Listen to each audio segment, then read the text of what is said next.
Hey everyone, back again. Today we're going to talk about Michel Foucault's essay, What is an Author? Now, if you're new here, welcome. I'm David. I try to explain philosophical texts in a somewhat accessible way, at least I try. So make sure to like, share, subscribe so that you can come back every week where I release at least one new episode for you to hopefully enjoy. Now, if you're not new here, make sure to like, share, subscribe if you haven't already. If you're listening to this in podcast form, you can find it on YouTube where there might be a video. I don't know yet. Or vice versa. If you want to find it in podcast form, you can find it anywhere you get podcasts where there shouldn't be any ads, which is obviously more desirable. If you want to help me out monetarily, you can do that via Patreon or PayPal, but obviously no pressure. And if you want to follow me, you can do that on Instagram where I post mostly pictures of my cats. But I don't want to waste any more of your time chatting about that. Let's talk about Michel Foucault's What is an Author? Now, I wish to really be clear that to grasp what is going on here, you need to have an understanding of Roland Barthes's The Death of the Author and Michel Foucault's The Order of Things. Now, with that being said, you could still have a very fruitful engagement with this text without knowing those other two. And in fact, I should be a little bit more gentle. You don't need to know those texts. They would just help. And I've covered both of them on this channel. If you want to go check those out or in podcast form, you'll be able to find them pretty easily. But this text is in many ways both a response to Barthes, that is The Death of the Author, and a response by Foucault to his critics. And these are critics who followed his or criticized his book, The Order of Things, or in French, Les mots et les choses, which was released in the mid-60s. But as well, this is in many ways Foucault's critique of himself. And that is how in The Order of Things, if you're not familiar with the text, that's okay. But he takes on some pretty big fields, like political economy, like questions about wealth, questions about natural science. And of course, to discuss these fields, he brings in many different writers. He brings in Marx and Cuvier and Linnaeus and a whole bunch of other people. But in this text here, What is an Author? He begins to recount him writing that book, The Order of Things, and he asks whether or not, just as he had critiqued political economy or analyzed it, should he not as well have analyzed his use of these authors, using Marx alongside Smith, and how it is that we're able to transpose and juxtapose, that is, put alongside authors from totally different fields. And he meditates on this and he begins to ask the question, well, what constitutes an author? How do we know what an author is? So one way to frame this would be when you write, let's say, a grocery list, are you an author? Or are you something else? And if you are something else, Foucault is wondering, what exactly is it that makes an author an author? Now, in doing so, he's sort of reimagining the question or the point that Barthes put forward. Now, Barthes very famously kind of called for the death of the author as almost a way to liberate the text, to open up the text to new possibility. And I've done a whole episode on that, like I've already said, so you can go and listen to that if you'd like, or go and read the text. But Foucault is a little bit more skeptical. Foucault is not sure if we can actually, signal or ring the death knell of the author and to say that the author has in fact vanished, because we must first acknowledge and kind of understand what an author is before we can even say that.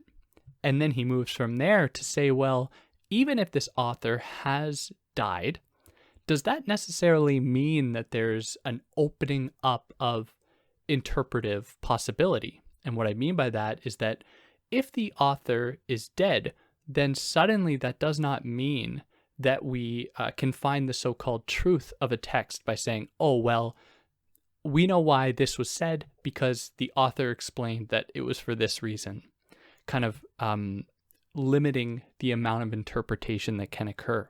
So Foucault is kind of skeptical about this claim that the author has died, and then that the death of the author necessarily means an opening up of possibility. So that's a kind of brief summary of the whole thing, and now let's jump into it. So following the order of things, Foucault is responding to criticisms of his use of disparate thinkers like Marx and Linnaeus that I've already mentioned. So some commentators said that the distance between such thinkers makes their juxtaposition intractable. And intractable means like unsteady or unstable. So these criticisms motivated Foucault to ask, what is an author? How can we say that two authors can't be juxtaposed, which I've already kind of recounted, so I won't go into a whole big thing about that again. Now, before setting out to answer this question, what is an author? He says that he lays out what he won't be doing, and that is he will not be looking at the socio-historical appreciation and view of an author, in his words, how the author was individualized in a culture such as ours, the status we have given the author, the systems of valorization in which he, of course it's he, was included, or the moment the stories of heroes gave way to authors' biographies. Now, he's not going to talk about those things because those are kind of outside of the scope of a more abstract question about what an author is, because these are like cultural things, cultural appreciations, lionizations of authors that, were relatively new, and we kind of get that. Instead, he wants to look at the relationship between an author and a text, and why and how a text implicitly points to, in his words, a figure who is outside and precedes it, that is an author. So when we are confronted with what we know to be a text, we are automatically implying that there is an author to that text. But we don't really search for such origins when we're confronted with like a laundry list or a shopping list, because we are not there confronted with a text. So just as he's positing this question, what is an author? In very many ways, his essay here is a way to grapple with the question, what is a text? Because these two things are very much linked. The idea of an author and a text, or an author and a work, but even we're going to come to trouble that even a little bit. So just for now, that's what we have here. So before, to kind of set the foundation or set the stage for a kind of investigation of what a text is, he identifies some key attributes of the text today. And he says that the text today has freed itself from the necessity of expression. So I'm going to explain what that means in a sec. It only refers to itself. Despite this, it is not bound by interiority. It implies a perpetual exteriority coded by signification, and those are my words. So ironically, such an exteriority repeatedly reifies and effaces the writing subject. So this relates to his broader argument in the order of things, in which he describes the transformation of representation into signification. Or I could also phrase it as not the transformation of representation into signification, but the altered appreciation of signification over representation that he outlines in the order of things. So this is what he means, I believe, when he's discussing how the text has moved away from the necessity of expression. So it doesn't just represent a thing or an idea in the world, but rather in accordance with a broader linguistic shift or kind of cultural shift that favors signification, suddenly we see ourselves removed from this appreciation of things replicating the world, and instead we see the formation of various linguistic structures that seem to exist on their own, where they form a kind of interiority. But this interiority, because it is detached from representation, that is detached from representing something that has some kind of tangibility to it, even if it is just an idea, what we see then is a kind of perpetual transformation within the logic of signification. It's always going to be in flux and moving and changing. So it is an interior logic that is always exteriorizing itself, always moving into newness, always adapting, always developing. So such an exteriority repeatedly reifies and effaces the writing subject, where the text almost always gets away from the writer. Yet, as kind of a compensation, we always try to position this writer to sort of ground the text, to give the text meaning so that it doesn't stray too far into kind of nebulous, space-like, out of our reach. So this marks a shift. That is, it marks a shift from a concern with life to a concern with death. That is, in these constant perpetual transformations, suddenly we see a shifting as well in the kind of content of the writing and the relationship to the author. So no longer is writing a means by which to stave off or to push death away, like with the Greeks, who tried to maintain the hero's immortality in so many cases. Today, instead, writing has license to kill, not necessarily in its content, but it's in its effacement of its author. That is, the death of the author, always moving beyond it. So this is further adduced by the writer's status as a writer, a person without identity existing only for the text. So instead of there being a person behind the writing, there is instead the writer. And, we so often have this kind of image of the romanticized writer, holed up in isolation, left with only their thoughts, not having any kind of personality, desire, want, need, just being someone who is given over to the text itself. And in that, we see a kind of death of their character. We see a death of their personality in favor of them becoming a writer who is the focal point, a kind of anchor for the text that, because of its move into signification, is always adapting, transforming itself. So in this author's death, what Balth calls the death of the author, we don't see an opening up of possibility for interpretation, because in the death of the author, in their wake, we have the emergence of the writer. Now, I want to just be clear that I'm being a little bit hyperbolic here, and this doesn't totally reflect what Foucault is getting on about here. At least he doesn't say it in such a dramatic way that the death of the author marks the birth of the writer. But he is describing not an opening up with the death of the author, but rather a new way of foreclosing possibility with this new writing subject, this subject that is constantly being effaced and rewritten and re-effaced and rewritten ad infinitum. So we must ask not only what is an author, but I've already kind of teased this, but what is a work? The idea of a work is contingent on the idea of an author, as I've already kind of made clear. So Foucault asks, what were Saad's works, that is his writings in prison before he was consecrated as an author? Were they merely rolls of paper on which he endlessly unraveled his fantasies while in prison? That is, did they not take on the status or the title of a work? But were they this other thing that I'll just repeat, the endlessly unraveled his fantasies while in prison, the paper on which he unraveled his fantasies? So are all things an author wrote a part of their collective works? Where do we draw the line here?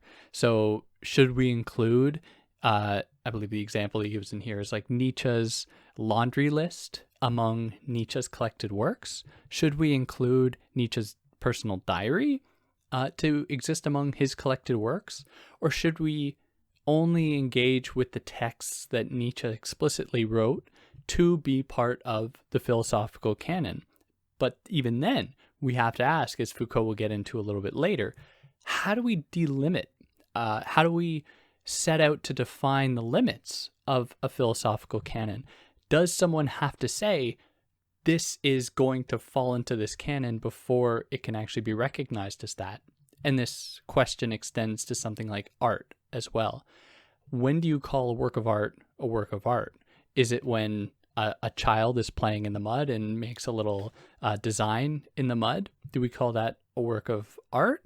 Does someone have to claim that their art is art for it to be considered art? And I don't have an answer to this question or these questions, but just to put it out there. But if anyone has any kind of background in literary studies, or anyone listening might seek to pursue that route, literary criticism, you'll come to see that anything can be interpreted. Nothing exists outside the text, as Derrida has so clearly influenced. So then why not? Why couldn't a laundry list belong to the collected works if it can be interpreted to have some kind of meaning?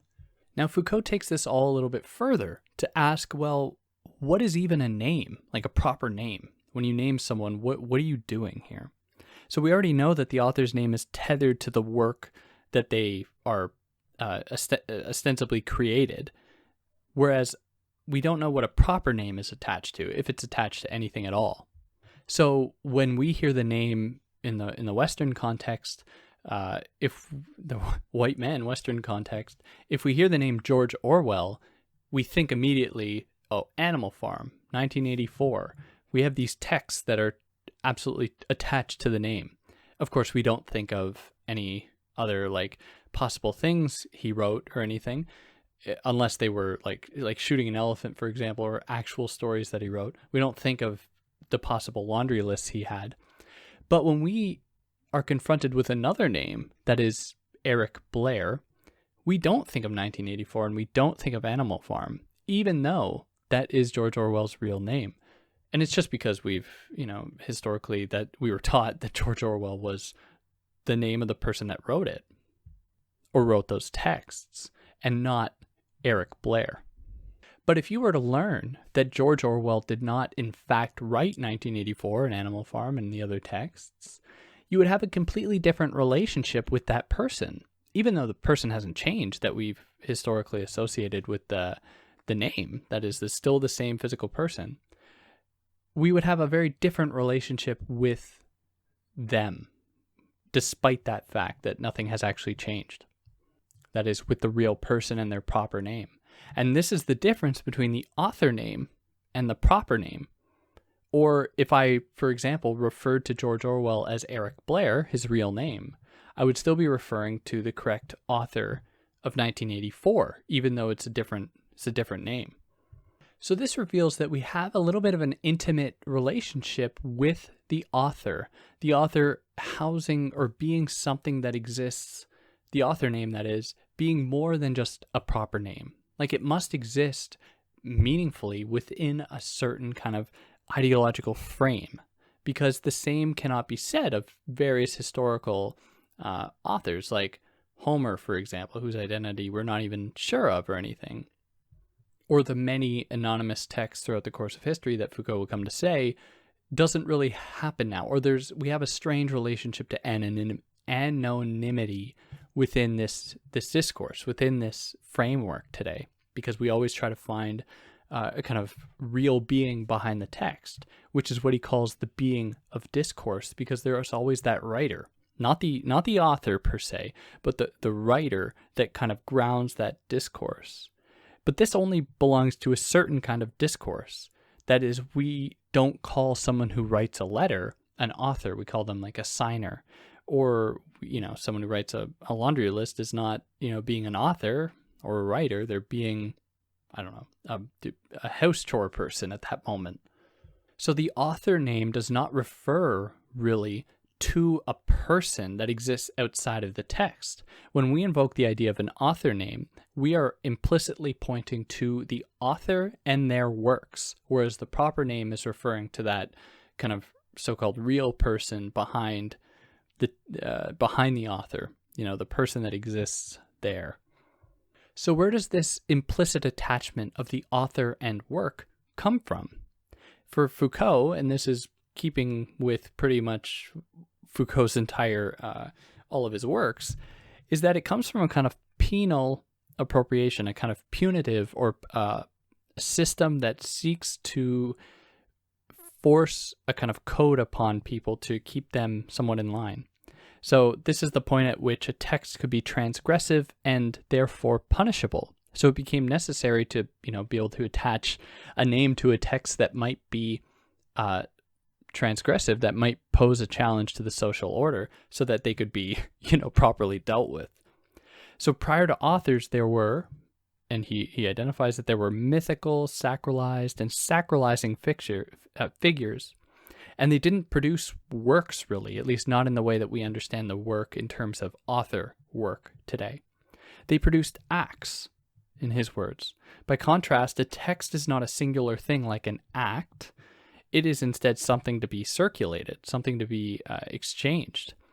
And maybe an overly simple way to think about this is to think about the distinction between oral culture and written culture, where in oral culture, there is no single author to a text. In fact, there are, or a story.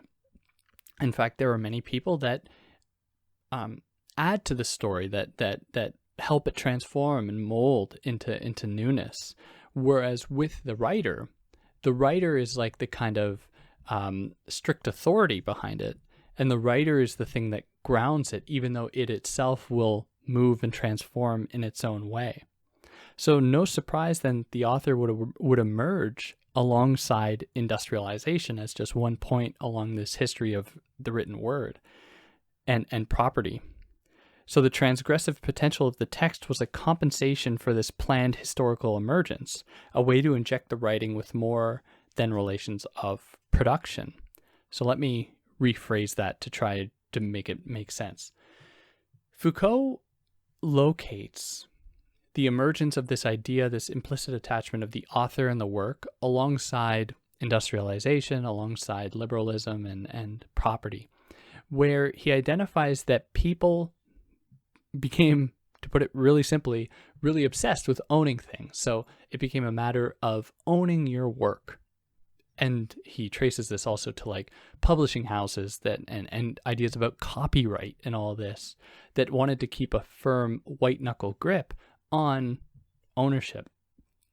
So it is at this point that the idea that a text could be transgressive, whereas in like oral setting, you wouldn't have text be transgressive really, not in this sense, because the text is always already bound up with the hierarchical and hegemonic regime of capitalist production here. So it's another way by which the text compensates by injecting some kind of transgressive message, even though for Foucault, he's a little bit suspicious. He thinks it to be almost superficial, because the text is always already bound up with the dominant social and economic order, that it limits its actual transgressive potential. So this obviously does something to this idea of anonymity, because you can't copyright something if you're anonymous. So this, he looks upon this idea of anonymity, and he asks, okay, how has this been historically? Where he says that within authorship, there are variations of the rules. So Foucault recounts how science text expected an appeal to authority, that is historically, and therefore demanded names, whereas historically literary texts could be anonymous, like like in the case of the oral tradition, or like fairy tales written by folks, like they didn't always have names explicitly attached to them. And he's very clear. He's not trying to like develop a universal principle here. Like, of course there are exceptions to this, but he's just identifying this broad trend. However, in the 18th century, he identifies a transformation in which where this sequence reversed. If an anonymous text is found, the concern becomes over search for an author's identity. So suddenly a literary text couldn't be really anonymous, at least not like appreciated as anonymous. The kind of truth behind the text had to be found in the form of the author. And the reverse happens as well in science, where suddenly there's a move away from having the authority of a science figure, of a science person, suddenly giving way instead to anonymity, and instead only an appeal to mostly the ideas as being whether or not they are sound or valid in terms of a broader, or in relation to their broader attachment to the overarching system of scientific rationalism. So the construction of this idea of the author, that is, it's entering into this literary framework, is not a spontaneous thing then. It was rather it comes about through various formulaic and systematic efforts. And he traces back to Saint Jerome a similar kind of a similar desire to lay out the foundations for the recognition of an author, where Saint Jerome laid out the necessary steps to determine legitimacy of author authorial status over many texts they produced, and whether or not it was produced by a single person or many. So number one, if there is a poorly written text among well-written ones, it is to be excluded from consideration. Number two, same should be done if one text conflicts with overall doctrines of the others or doctrine of the others. Number three, same done if one is written in a different style, that is, you get rid of the outlier. And number four, if there are temporal inconsistencies, then it can be chalked up to there being more than one author, which Foucault says kind of either it directly set the stage for this emerging appreciation of authorship, or it symbolically did in that it was speaking to a kind of broader systemic shift that was occurring, and it kind of captured that shift, and it wasn't being prescriptive, that is, it wasn't like laying out the rules itself. So of course these kind of tenets impose rules upon what an author can do. That is, they're expected to be like consistent, which obviously restricts their potential. So consistency is expected, and if there are developments, they should be able to be explained. That is, if there are changes in an author's like overall works, like if one text is very much different than the others, it is always like, okay, we have to make sense of this by looking at the author's like biography and finding out whether or not there was some kind of change in their life that motivated this change in their writing, which is just to return to this idea of a kind of transcendental, a transcendent author that is like the all-knowing agent of the text. So despite all this, we must remember that there is a distance between the author and a text, where we are sure that they imply one another, but there's still some kind of break between the two, where the author is not necessarily synonymous with the narrator within a text, just as the author's history is not synonymous with the writer who is immediate. So this is that distinction between the author and writer here again. So Foucault provides the example of math, like a math book. Like if I were to write a book explaining some mathematical theorems or something. Now, in the case of a math book, Foucault identifies three different I's, or three different selves.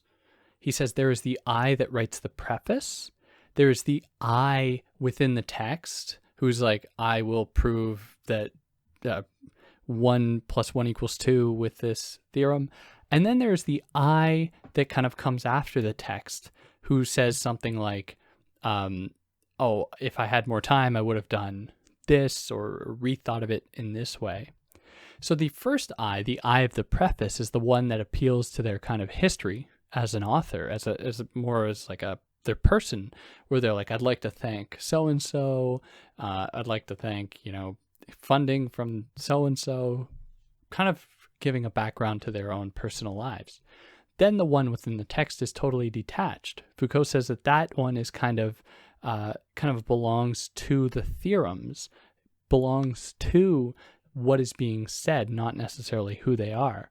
And then the third one, the one that reflects back, is kind of exists in between, in that it is their own personal look at the theorems, at the ideas presented in the text, and they're kind of negotiating them and wondering if they could have done it differently. So the author, for him, is comprised of these three selves.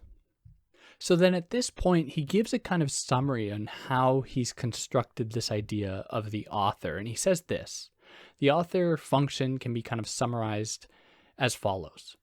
The author function is linked to the juridical and institutional system that encompasses, determines, and articulates the universe of discourse.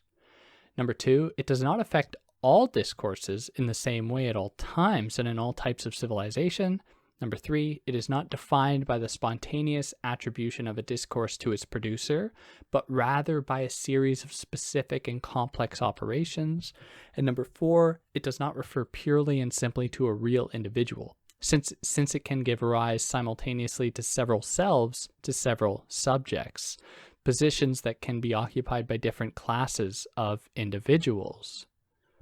Now, in giving us these kinds of characteristics, that is, the idea of the author existing discursively and existing not necessarily as being a reflection of the person, but rather being attached to this idea of the text, as this idea of the author and work relationship being almost ideological, it exists only at a certain point within human history. That is our relationship to the text. It has to be a certain way for that to happen.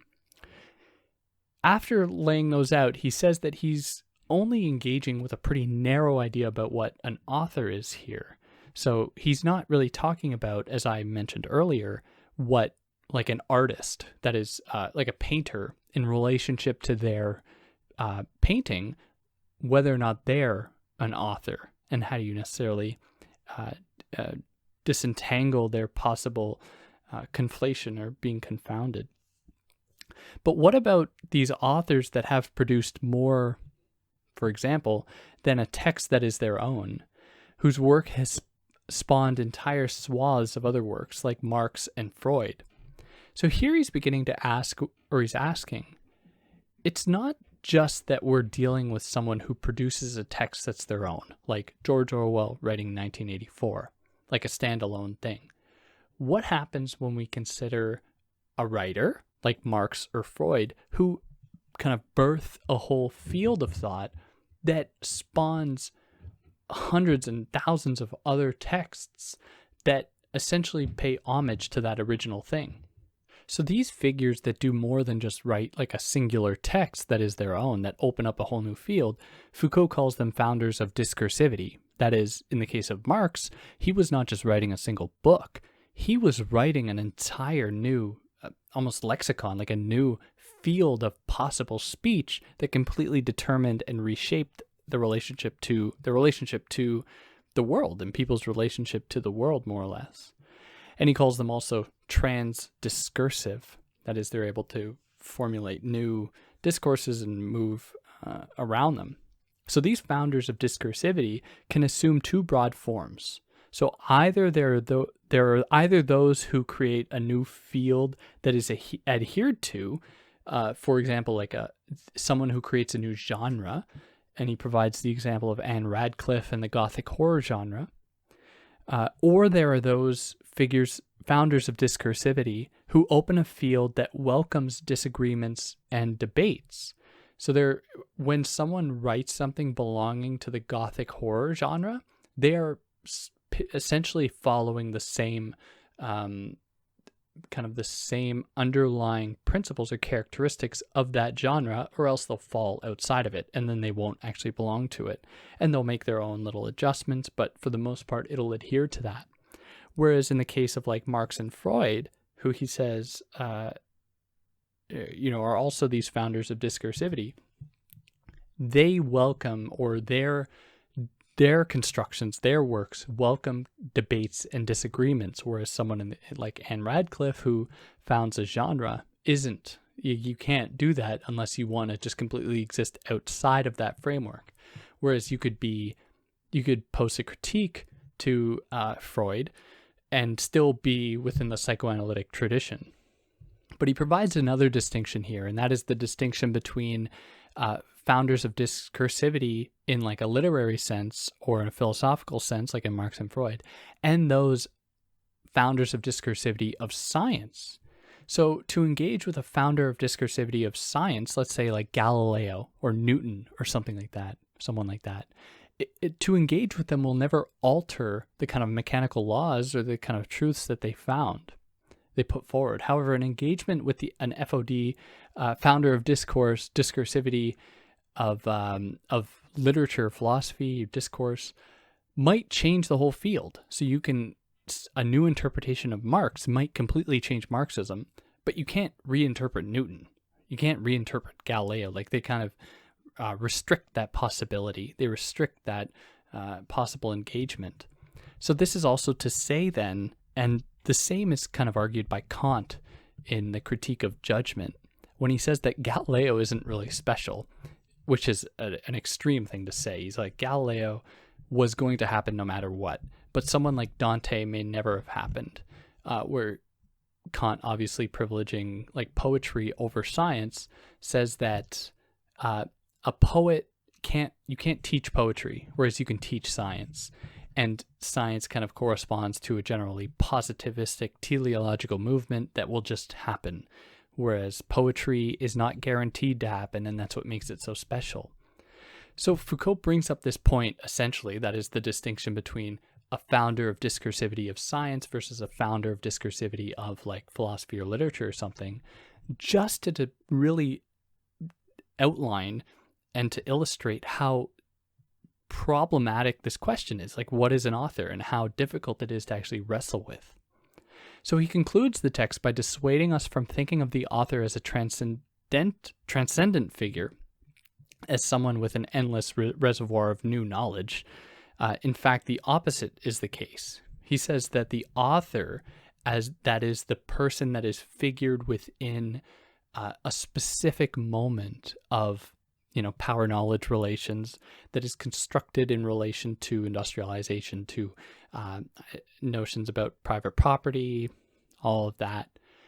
The author is actually a very restricted being, not someone who brings up something new per se. So he looks forward to possibility of moving away from the search for an author in order to really open up newness that he thinks doesn't really happen when Barthes mentions the death of the author or signals the death of the author. Instead, Foucault is still hoping for that to happen. And I just want to read here the last line that I think encapsulates it well, or the last few lines where he asks, what are the modes, or he hopes that the new questions will be, once we have acknowledged this or moved away from this constant search for an author, he says that the new questions will look like this. What are the modes of existence of this discourse? Where has it been used? How can it circulate? And who can appropriate it for himself? What are the places in it where there's room for possible subjects? Who can assume these various subject functions? And behind all these questions, we would hear hardly anything but the stirring of an indifference. What difference does it make who is speaking? He asks. That's the last line. And yeah, that's more or less it. I hope that I was able to make this text somewhat clearer for anyone that might have been confused with it, or someone who hasn't read it yet. I hope it was a good enough introduction. Of course, you have to go and read it to get the real full experience. But yeah, if you like what I did, like, share, subscribe, tell your friends. Who knows, they might like it. And yeah, hopefully we'll catch you next week or in a couple of days when I release a new video. Take care.